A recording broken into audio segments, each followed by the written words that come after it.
Hoje, o prefeito de São Paulo, João Dória, do PSDB, esteve no estúdio aqui da Jovem Pan, no Jornal da Manhã, e falou sobre temas polêmicos referentes à gestão da cidade e também o futuro da política, o seu futuro na política. As especulações não param, de que ele pode ser o candidato do PSDB em 2018. A Vera participou também dessa entrevista aqui ao Jornal da Manhã. Vamos falar um pouquinho sobre isso, mas antes, Vera, Andreasa e Madureira, vamos ouvir a gente separou um trechinho do que ele disse. Reginaldo, coloca um trechinho para a gente debater o tema aqui.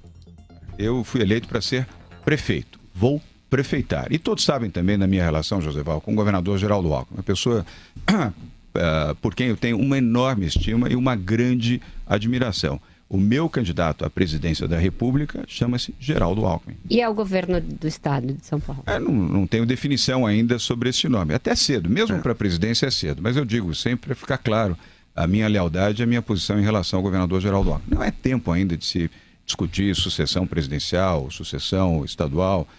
Temos muito tempo pela frente antes de começar. Se houver um apelo nesse sentido, o senhor dirá não, prefeito? Olha ali na Câmara do Lente da Verdade, né? Aqui, a Câmara da Verdade, do nosso Newton Travesso. Olha, Vera, você já até me perguntou isso para a sua coluna no jornal Estado de São Paulo. Não, o apelo não foi feito ainda, então eu não posso responder. Ô Vera, a senha tá dada aí, né? A senha está dada. Apelem que ele topa. Apela que ele aceita. Para mim ficou muito claro que ele está esperando tal apelo para ter um discurso de saída da promessa dele de que ficaria até o final da campanha. Mas esse ritmo acelera aí que ele está imprimindo na prefeitura não é um ritmo de quem quer ficar 4 anos numa prefeitura sem orçamento. Porque os programas são muito vistosos no início, eles vão dar uma boa diferença em relação à gestão do Haddad, que era completamente inoperante, uma gestão fracassada, muito mal avaliada. Então ele já está colhendo isso em índices de aprovação e seus próprios auxiliares dizem, se vier o tal apelo, e é por isso que eu perguntei dessa forma, porque foi dessa forma que os próprios auxiliares construíram o que seria o discurso dele. Se vier o tal apelo, ele deve aceitar e deve sim ser o candidato primeiro ao governo, mas se Geraldo Alckmin também for colhido ali pela Lava Jato, por que não a presidência da República, né? E a turma do Rio, e você, Madureira, como é que você acha que ele pode ser o candidato aí em 2018? O que você acha? Olha, eu acho que se ele tem realmente essa intenção, ele deve se concentrar, focar agora fazer uma melhor gestão possível na cidade de São Paulo. A opinião, visto aqui do Rio, a minha opinião é que o Dória é um cara muito midiático, Até quando eu soube que ele teve hoje na Jovem Pan, eu perguntei se ele não tinha feito a faxina, se ele tinha ido vestido de gari, ou, enfim, fantasiado de alguma coisa. Eu acho, a sensação que eu tenho é que ele se preocupa mais com a imagem, com o marketing, do que com a gestão de São Paulo. Agora, realmente, eu não sou um cidadão paulistano, não passo todos os dias aí na cidade de São Paulo, muito gostaria, porque é uma cidade que eu gosto muito, mas para ter assim, uma avaliação real da gestão. Agora, como a Vera disse, foi tão opaca, foi tão ruim a gestão do Haddad, que é aquela velha história da vaca na sala, Tira a vaca da sala, qualquer coisa melhora. E eu acho que, de certa forma, o Dória está se aproveitando desse fato. Foi tão ruim o antecessor que qualquer coisa que vier já é bastante boa. Não acha não, Andreasa? E você, Andreasa, o que você acha? Claro que a Lava Jato pode levar, inclusive, alguns nomes aí do PSDB e o Dória surge como nome forte, Você apostaria que ele pode ser o candidato em 2018, Andreasa? Não, eu não apostaria porque eu não tenho dinheiro, Patrick? Tá feia a coisa. Mas e pai, Andreasa, o que diria? Exato, bem lembrado. Olha, o pai Andreasa hoje não veio. Vai falar apenas vai falar apenas... Eu não tive tempo de convocá-lo, essa questão... Ele não baixou a tempo. Faltou maracujá. Eu vou dizer a minha opinião. Eu votaria no João Dória. Eu adoraria que ele fosse prefeito do Rio. Acho que ele tem sim um lado midiático, mas acho que ele é trabalhador, tem uma cabeça de iniciativa privada que eu acho bom, bem-vinda, tem uma compreensão interessante do Estado, procura permanentemente parcerias com a iniciativa privada. Eu vejo, claro, muito incipiente, mas eu vejo com bons olhos. Acho, inclusive, que esses candidatos todos do PSDB, os viáveis, vão derreter. Eu continuo apostando as minhas fichas no Geraldo Alckmin. Eu acho que o Geraldo Alckmin será o presidente da República em 2018. Mas se escorregar, o João Dória é um candidato viável, ele reúne todas as condições para isso, inclusive a principal delas, aparentemente hoje, não estará em nenhuma delação, não estará citado em nenhuma delação. Então, por que não? Aí, sobre tem minha isso, né? simpatia... Diga, desculpa. Tem minha simpatia e teria, sinceramente, o meu voto. Aliás, a gente falou disso, né? Dessa possibilidade dele ser o candidato se todos os outros caíssem bichados. E eu perguntei especialmente do Paulo Preto, que é o diretor da Dersa. Vamos ver o que o Dória falou. Mas, de maneira geral, se considerarmos, sobretudo, o seu líder, como lembra sempre o Vila, Luiz Inácio Lula da Silva, Zé Dirceu, Delúbio e outros, então, alguns já condenados, outros aprisionados e outros em processo, e colocar isso dentro do mesmo balaio, isso só atende ao interesse do próprio PT. São coisas distintas. Agora, entendo que toda a investigação deve ser feita e deve ser concluída. Deve ser feita com rigor e concluída com rigor também. Eu não vejo o governador Geraldo Alckmin dentro deste campo, e nem Paulo Preto ligado ao governador Alckmin. Não quero dizer que ele esteja ligado ao A, ao B ou C, mas o governador Alckmin, posso te garantir que ele não tem nenhuma ligação. Aliás, ele foi duro na resposta. Mas a Natasha não pôs a feito. parte que o professor Vila, depois que eu perguntei, porque eu perguntei do Paulo Preto, ele falou, não vejo Geraldo Alckmin ligado ao Paulo Preto. Aí ele mesmo percebeu qual ia ser a réplica e falou, não sei sobre líder A, B ou C. O A e o B a gente sabe quem são. O A é José Serra e o B é Luiz Nunes Ferreira, o chanceler. O Paulo Preto é muito ligado a esses dois. Ele não fez nenhum desagravo aos dois. O professor Vila perguntou, e outros líderes tucanos? E o Serra, por exemplo, ele falou, eu já não sei e tal, deu uma tergiversada. Vai, Andreasa. Sabe o que é engraçado? Nós estamos aqui discutindo nomes, né, e possibilidades. Nós não estamos declinando absolutamente a nossa torcida. Então, o que eu disse é que eu acho, como analista, e aí você pode respeitar ou não a minha opinião como analista, mas não é a minha torcida. Eu acho, como analista, que o Geraldo Alckmin é o nome mais forte à presidência em 2018. É aquele, inclusive, que poderia vencer o Lula. Porque é governador de São Paulo, porque mobiliza muitos votos, é o governador reeleito, fez, em boa parte, o Dória. Então, isso é uma análise, não é minha torcida. Mas eu quem não torço falou por que político, é torcida? minha gente, eu torço pro... Pessoa... Não, aqui, né?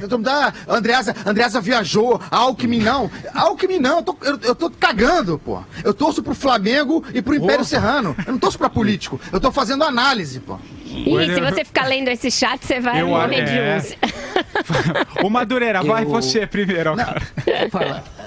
Não, mas eu tenho uma opinião completamente diferente da Vera e do Andreasa, porque o que eu estou achando é que nós vamos assistir agora, nos próximos meses, uma verdadeira hecatombe no cenário político brasileiro. Eu acho que não vai sobrar pedra sobre pedra, não vai sobrar partido sobre partido. A gente está falando sobre zumbis. Para mim, Alckmin, Pato Preto, ou sei lá o que preto, Dória. Cara, isso são figuras do passado. Eu acho que o Brasil poderá, nos próximos meses, atravessar por um processo muito curioso e talvez emocionante de breakthrough, né, de rompimento com práticas políticas, com figuras da política, coisas que talvez aqui a gente nunca imaginasse. Eu não me atrevo a dizer que A, B ou C, ou Serra, ou Dória, ou seja lá quem for, possa ser candidato em 2018, porque no meu entendimento, essas figuras não sobreviverão politicamente ao do ano de 2017. Pois é, mas a gente faz análise em cima do que a gente tem hoje, né? Tem que dizer o quadro de hoje. Mas isso aí, desculpa, Vera, mas é fazer aquela análise olhando pro espelho retrovisor. Eu procuro lá pra frente. É que não é pelo espelho, eu acho né? que esses caras todos, eles estão tentando sobreviver. Eles estão tentando somente sobreviver no campo político, nada mais do que isso. Isso, desculpa, ficou muito claro quando você vê o Fernando Henrique Cardoso defendendo o Caixa 2. Entendeu? Isso é um absurdo. Mas é o seguinte, não, lógico. A maioria Entendeu? está Eu não nisso tenho que você está compromisso com falando, ninguém, é com- óbvio, se defendendo. Mas no caso do Dória, ele está construindo uma coisa para frente. Ele não é passado, ele é novíssimo, tem 2 meses de mandato. E está justamente vendo na morte potencial de todos os outros uma chance dele ocupar esse espaço. Hoje ele e o governador Geraldo Alckmin se encontraram num almoço aqui em São Paulo, depois que ele saiu aqui da entrevista para a Entendo, Jovem Vera. Pan. E aí o Alckmin, por vias Vera. tortas, espera só um minutinho, por vias tortas ele disse que quer ser candidato. Ele disse assim, se eu disser que eu não quero, eu estarei mentindo. Então ele disse que ele quer. confirmou. E o Dória o lançou. Mas aí a gente vai ter que esperar. E eu concordo com você, vai ter que esperar se o cara tá vivo ou morto. Diga, Madu. Não, o que eu quero dizer é o seguinte, o Dória, ele não ele não vem de geração espontânea, ele tem DNA, ele tem pai e mãe, quer dizer, políticos, no sentido político. Então, isso vai pesar muito no futuro da política brasileira. Eu estou muito curioso sobre o que vai acontecer. Por isso que eu sou muito reticente a esse tipo de análise prospectiva de quem é potencial candidato, porque, primeiro, eu quero ver o seguinte, quais são os partidos e quais são os atores da política que vão estar vivos em 2018. Entendeu? Isso é que Madu. me interessa agora. Eu fui convidado outro dia por um político, uma liderança política do Rio de Janeiro para conversar exatamente sobre isso. Eu falei, olha, primeiro a minha preocupação é saber quem é que vai estar vivo no final desse ano. Vivo politicamente, é claro. Entendeu? Pode falar, fala, Patrick. Não, desculpa. não. Patrick. Vai lá, Andreasa, pra gente depois trocar o nosso tema aqui, virar a página. Sabe o que é? Eu acho que todos vão estar vivos. Esse é que é o problema. Feridos, vivos. E política, que é a realidade, que é avançar sobre a realidade, é isso. Você vai ter uma terra arrasada, os partidos criminalizados, os políticos criminalizados, mas os mesmos políticos e alguns oportunistas, e algumas novidades. Mas não tenha a menor dúvida, não haverá essa mortandade imensa, e os políticos todos fora, e os políticos tradicionais, os partidos pesados de fora. Eles estarão lá disputando a eleição com um argumento bizarro, mas que vai estar presente, que é o que está sendo ensaiado, inclusive, ele nunca me enganou, pelo senhor Fernando Henrique Cardoso, de que Caixa 2, é aquele discurso, não é um crime tão grave assim, de que a propina é que é o problema. Então, a gente vai ter a seguinte disputa. O cara que foi pego em Caixa 2, disputando a eleição, acusando o outro de ser pior porque recebeu propina também. E o eleito será o cara que recebeu Caixa 2, o pilantra menor. Esse é o país em que a gente vive e isso é o que acontecerá. E veja que hoje o próprio Alckmin usou a expressão que eu venho usando aqui, porque eu vi lá nos próprios nos corredores de Brasília que é preciso separar o joio do trigo. Então vai ser o roto contra o esfarrapado a eleição. É isso. Bom, gente, vamos continuar Se me com permite, Vera, Diga. eu Vai. para usar também, eu poder usar a palavra da moda, essa é a narrativa que os políticos estão usando. Separar o joio do trigo, Caixa 2 não é crime, e o problema é que as pessoas estão renegando a política, isso não é verdade. Isso não é verdade. As pessoas, nunca vi os brasileiros tão interessados por política e tão preocupados com a política, com a boa política. Eles querem, eu acho que a sociedade brasileira quer realmente expurgar a política desses indivíduos aí que estão, para poder sobreviver, estão misturando o seu passado, né, a sua folha corrida com o exercício da política. E eu acho que isso aí não vai funcionar. Não vai funcionar. Eu acho que houve nos últimos anos, de 2013 para cá, houve um grau de politização muito grande da sociedade urbana brasileira e isso vai pesar muito de agora em diante.